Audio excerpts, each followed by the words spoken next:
നമസ്കാരം.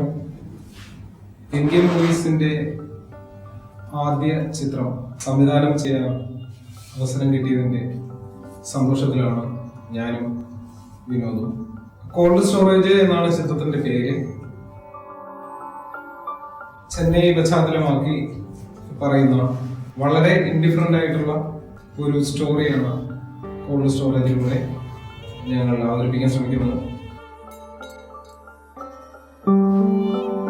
ജഫീനയാണ് ചിത്രത്തിലെ നായിക. സിനിമാ കമ്പനിയിലൂടെ ചലച്ചിത്ര രംഗത്തേക്ക് എത്തിയ ബേസിലാണ് നായകൻ. ഇവരെ കൂടാതെ അരുൺ, മുഹമ്മദ് നൗഫൽ, ദിവ്യപ്രഭ, അലീന, രമേശ് വലിയശാല തുടങ്ങിയവരും ചിത്രത്തിലെ പ്രധാന കഥാപാത്രങ്ങളെ അവതരിപ്പിക്കും.